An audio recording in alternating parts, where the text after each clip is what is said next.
Expectation এত high, না পেলে আমরা কষ্ট পাই। তাহলে বিষ্ণু বলেছেন, হয় স্ট্রেঞ্জার নয় ট্রাভেলার, এইভাবে থাকো। ওয়াইদা আমসাইতা, সন্ধ্যা হবে সকালের এক্সপেক্ট করো না। সকালবেলা তুমি বিশাল আশা নিয়ে বসে থেকো না যে সন্ধ্যা পর্যন্ত বাঁচবা। যদি বাঁচো, সন্ধ্যা পাও, ভালো, আলহামদুলিল্লাহ।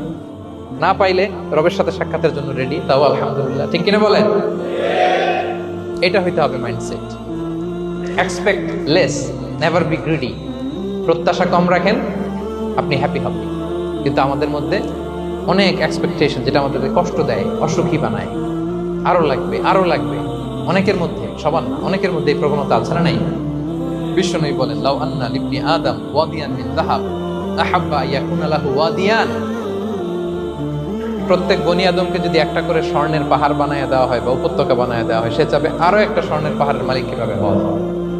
আচ্ছা বলেন তো, একটা স্বর্ণের পাহাড়, এটারে বেচা খাইতে খাইতে আমার 14 পুরুষও খাই শেষ করতে পারবে?